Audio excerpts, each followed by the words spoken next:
Hello mga ka-Fludor sa Pilipinas Market. Kumusta mos mi amigos, mi amigas? Maayong buntag, udto, gabi sa tanan. Pag-usapan natin yung mga stock ng Costco, Ang pamilya ng mga Costco, Copper Gold at Kiefer. So, ito yung mga kasama sa nag-public list sa mga companies ng Costco, Costco Capital. So, unahin natin si Kiefer. Ito si Kiefer, ito yung ang niya, part niya sa Costco is distribution services, food distribution. Pero parang nakapokus yata ito siya sa alak mga yung ang kanyang binibinta, Titingnan natin dito, spirit, wines, specialty, beverage. So mga more on alak siya na si Keepers Holding. So isa siya sa brands ng mga Costco. Meron siyang free float na 3 billion. So revenue sa 25 okay naman. Earnings, walang report. Dividends, maliit lang. Statistics, so hindi ganong kumikita. Statements, ayan, malaki yung tumaas naman yung nila revenue, tapos net income. So mayroong mga expenses. So silipin natin yung chart ni Costco. Last nating Kiefer. Last nating review is dito. So ganun pa rin yung niya ginagawa, nandito pa rin, nagkunso-kunso. So kailangan talagang si Costco Kiefer, Costco naman, ay kailangan talaga niyang i-break iyang 1.93. Parang nag-hold yata to siya Friday, hindi pala. So kailangan niya i-break yung 1.93 para naman siya ay may pag-asang umangat. So meron pa rin tayong mga resistant na dito. Yan.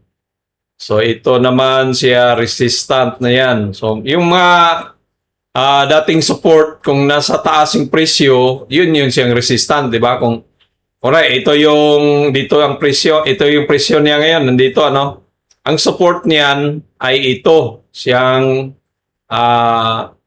ito yon yung support. Ibig sabihin na pag dumating yung presyo diyan, pwedeng mag-bounce back, tumalon.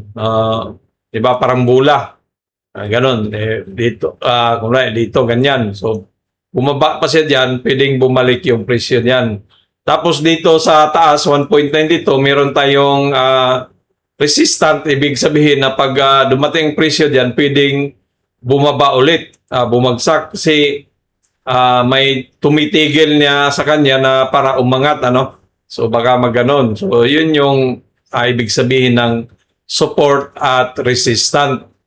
So kung ang presyo naman niya ito yung support Tapos kunwari ang presyo ay nalipat na dito sa baba, bumagsak siya, nandiyan na yung kandila niya So ibig sabihin ito naman yung maging resistant mo. Ganun lang 'yun, baliktarin niyo lang. Support, resistant, ang support pwedeng maging resistant, ang resistant pwedeng maging support. Depende kung saan siya nakalagay yung presyo, So, dati, ito yung presyo niya, ang support dito.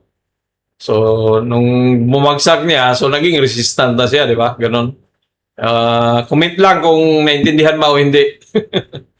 So, si Kiefer, ang kabuuan nating nakikita sa kanya, long term, gumagawa siya ng bullish flag. Yan, ganyan. So, ang pag-bullish flag kasi, ang tendency diyan, pwede siyang umangat at gamit ang target price na yan ay itong yung poste na yan. Yan yung mga base sa mga na experience sa mga datihan pa o gumagawa ng mga pattern. So si Costco, Kiefer, medyo pa man siya. Tawag niyan, bullish pa rin, kahit na downward siya pero bullish pa rin. So parang binalikan na niya yung IPO pala na presyo, yung kanyang so medyo less spending ang mga tao sa inom-inom ngayon. Siguro dahil nga nagmahalan. So kaya hindi siya gaadong kumikita. Target price ng ating broker, wala tayong target price. So long term ka naman, walang problema ito naman si ano bang meron ba tayong target price dito? So may forecast tayo kay TradingView, neutral lang siya. So either buy or hold. So yan si Kefer, si Pure Gold, ito yung kapatid niya. Ito naman, alam niyo naman si Pure Gold, mga grocery yan. So si Pure Gold, wala tayong hawak nito. Bininta natin yung hawak niyan. Doon sa, kasi 43 tayo, tapos bininta natin dito, kumita tayo. So ito, maganda tong balikan si Pure Gold kasi baba na Baga nandito na siya sa ano. So yun ang ano pa rin dito kay Pure Gold ay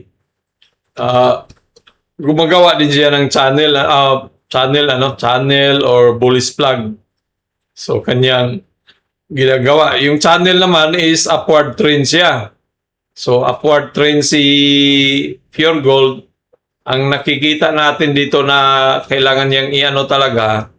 So ito meron tayong nakitang support at resistant So meron siyang ginagawang consolidation area. Ito yung support, yan.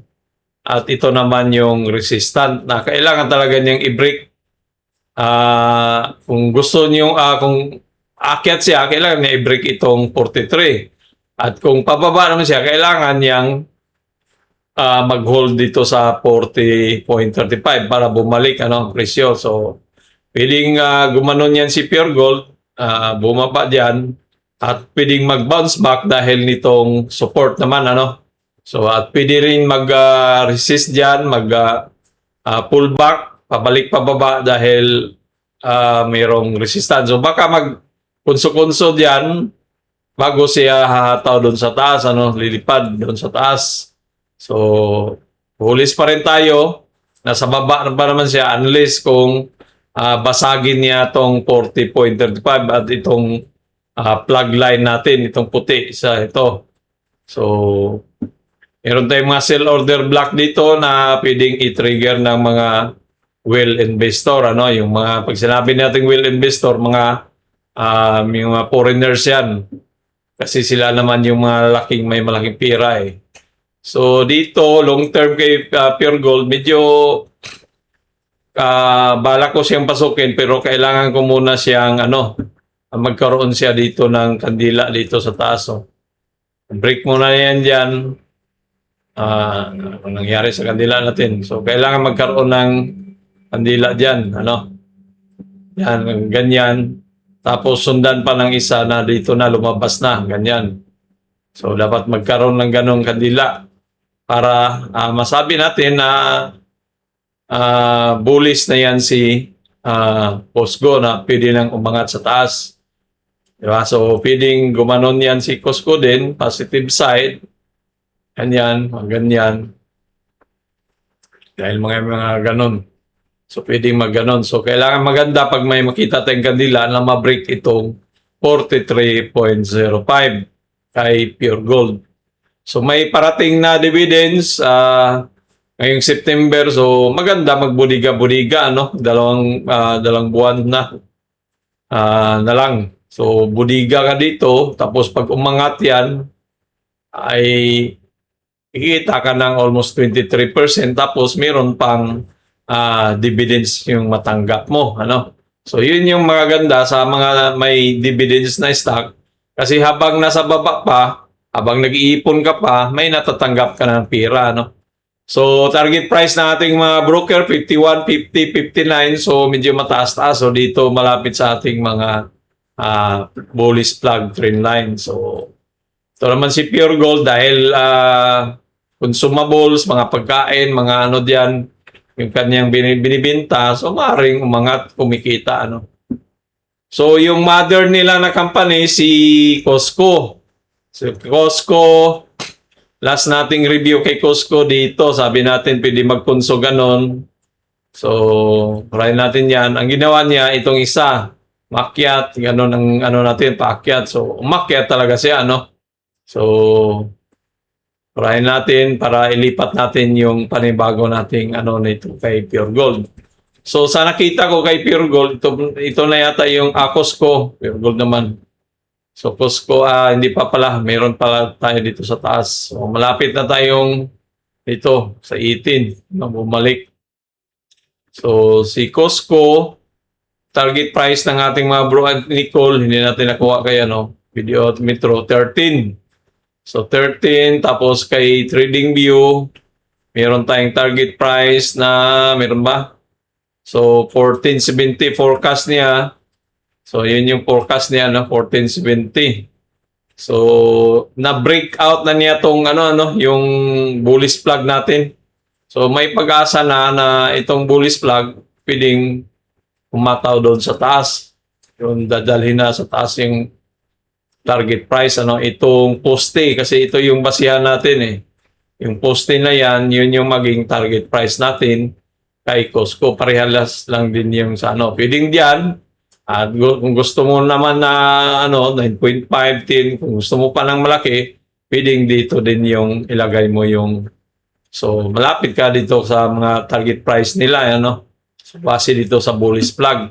So na-break niya. So tingnan natin sa malapitang tingin si Costco ay ito si Costco diyan. So meron kang 8.36 na kailangan yung i-break at meron tayong support dito. So bullish na to eh. So bumalik na siya, one week siya bullish So may tendency to siya na pwedeng bumaba dahil ilang beses na siya nag-bullish, so baka may na. So pwedeng mag-ganon, tapos pwedeng pull back, pwedeng mag-bounce back, pwedeng mag-ganon-ganon lang yan si Costco bago siya hataw, So kailangan mo niya, para umangat talaga siya, is kailangan niya i-break itong 8.36. So ito pwedeng gumanon, dumiritso din yan kung ma-break niya yan, kung malakas siya. Pero duda ko nito, mag-pull back muna to kasi medyo ilang araw na yan, isang linggo siya nag-bullish.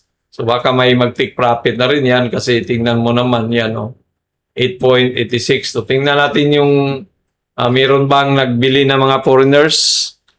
Kasi yung mga foreigners, sila lang din yung mag-take profit. Maliit lang naman, may 344,000 lang na net foreign buying. So maliit lang yung mayroong hawak dito kay Costco sa mga foreigners. So kung magbintahan mo yan, hindi yan ganong magkaroon ng malaking impact.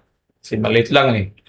So siguro baka nag-iipon pa yan dahil may parating naman siyang dividends ngayong August naman ang bigayan point ang ex-date. So yun siya. So may mga parating na mga dividends. So yan lang po ang ating review ng mga Costco, Keeper, Pure Gold, at huwag kalimutan mag-subscribe sa ating channel, Offloader sa Pinas Market. Adios mi amigos, mi amigas, babus!